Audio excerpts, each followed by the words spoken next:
পথগুলোকে তারা ঐক্যবদ্ধ করে তিনি তখন একটা নতুন বিপ্লবের সূচনা করেছিলেন, সেটা হলো গ্রন্থ বিপ্লব। এই ধরনের এজেএম শামসুল আলম এখন বৃদ্ধ হয়ে গেছে। আমাদের ভেতর থেকে যদি আমরা শামসুল আলমদের জন্ম দিতে না পারি, আমরা যদি আমাদের প্রতিটি প্রতিষ্ঠান, বাংলা একাডেমি, শিল্পকলা একাডেমি, ইসলামিক ফাউন্ডেশন, জাতীয় গ্রন্থ কেন্দ্র সহ আমাদের সকল সাংস্কৃতিক প্রতিষ্ঠানগুলোতে যদি আমাদের আমাদের যে জীবন বোধ, জীবন দর্শন সেগুলোর মিলানে পরিণত করতে না পারি, তাহলে কিন্তু আমাদের সেই লক্ষ্য যদি আমরা সামনে না রাখতে পারি, তাহলে এই ধরনের আয়োজন কিন্তু অভিষ্ট লক্ষ্য অর্জন করতে পারবে না।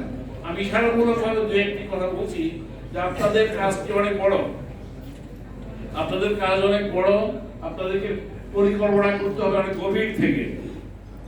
আমি মনে করি যে আজকে এই দিনে অনেক কিছু সংস্কারের কথা বলা হচ্ছে, কিন্তু আমাদের সাংস্কৃতিক নীতিমালা যেটি সবচেয়ে বেশি প্রয়োজন, সে ব্যাপারে কিন্তু কোনো কথা নেই, সে ব্যাপারে কোনো আওয়াজ নেই, সে ব্যাপারে কোনো সচেতনতা নেই, এমনকি আমাদেরও নেই। আমরা এই হলের মধ্যে যারা উপস্থিত আছি আমাদেরও খুব বেশি একটা এই ব্যাপারে সচেতনতা নেই।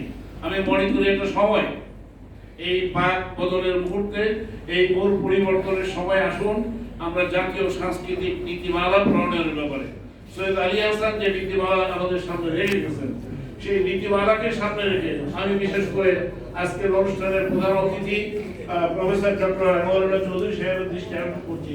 তিনি এই ব্যাপারে উদ্যোগ নেবেন। রেজাউদ্দৌলা চৌধুরী সাহেব, তিনি দীর্ঘদিন সাংস্কৃতিক ক্ষেত্রে নেতৃত্ব দিয়েছেন। আপনারা যদি এই একটা কাজ করতে পারেন, তাহলে আমি মনে করবো সাহিত্য সাংস্কৃতিক ঐক্য জোটের যে প্রোগ্রাম, সেই প্রোগ্রাম এই একটি কাজের মাধ্যমে আমরা সফল করতে পারবো। এবং সেই কাজটি জাতীয় সাংস্কৃতিক নীতিমালা প্রণয়নের যে কাজটি, এটির এখন প্রকৃষ্ট সময়।